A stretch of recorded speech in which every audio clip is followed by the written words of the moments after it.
tu vas nous expliquer des conseils apéro. Mais là, on est avec Thierry Dessauves. Thierry Dessauves a été chanteur punk rock avant de s'intéresser au vin. Est-ce une bonne évolution dans la vie? Bonjour Thierry Dessauves. Bonjour Edouard. Thierry, vous êtes êtes... très longtemps. Hein. Oui, mais il faut, vous savez, si on est très journalistique, donc on sait tout sur les gens. Thierry, je voudrais juste évoquer avec vous le vin rosé. Arrivent les beaux jours. Pourquoi est-ce qu'il y a cette chose, surtout en France, je crois, parce que la France est le plus gros producteur et peut-être le plus gros consommateur par habitant, pourquoi est-ce qu'on lit le vin rosé avec le beau temps? Parce que c'est frais.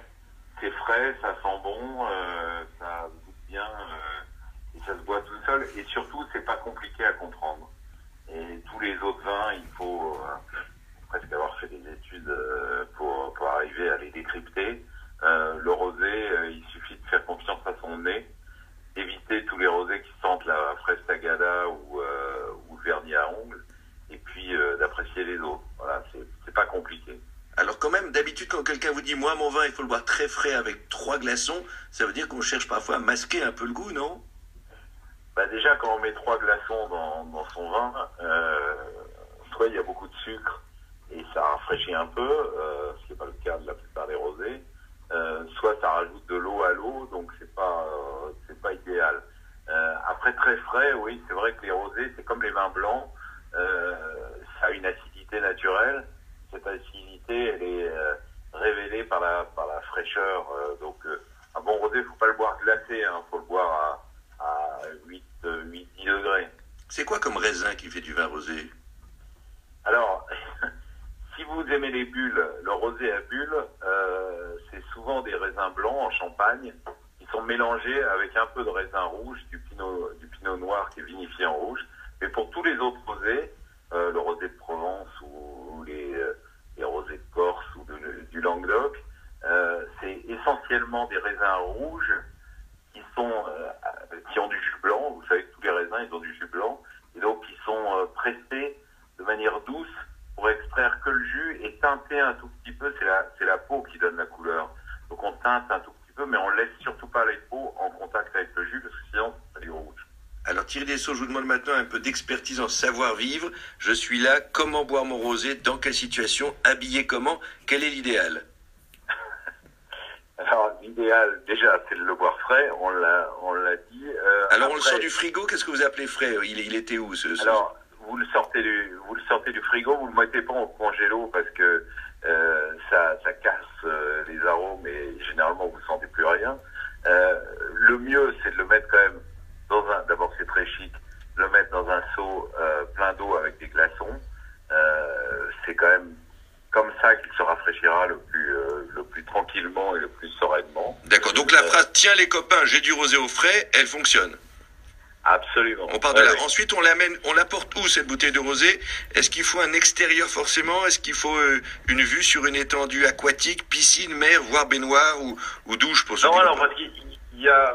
En fait, le rosé, c'est très agréable parce qu'on peut le boire à la piscine, mais on peut aussi le boire à table. Oui. Il y a énormément... Je vous perds un peu, rapprochez-vous, vous avez dû en boire. Il y a énormément un peu de bons rosés, et par exemple de rosé corse, qui est la plus belle région pour les rosés en ce moment, qui se boivent avec une pizza. Vous êtes toujours là? Oui, je suis là. Ah, voilà. Qui se boivent avec une pizza. C'est vrai qu'au mot pizza, il y a des gens qui disparaissent, mais non. Donc on est là.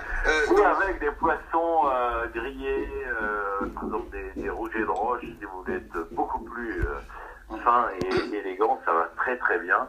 Et juste grillé comme ça à la plancha, c'est délicieux avec un rosé. Donc on avance bien, Thierry Dessauves. Donc tiens les copains, j'ai du rosé au frais. Tiens, j'ai pêché 2 poissons de roche. Tiens, finis ta pizza. On avance. Est-ce qu'on peut être torse nu face au rosé ou est-ce que c'est un manque de respect? Ou torse nu avec une cravate ou comment? Ou est-ce qu'on peut être en maillot de bain, en slipette? Est-ce qu'il y a une tenue pour boire le rosé? Ça dépend un peu de votre torse. Très franchement, moi j'ai tendance à mettre une chemise. Oui. Vous peut-être aussi, je ne sais pas. Si vous avez des pectoraux d'acier, buvez torse nu.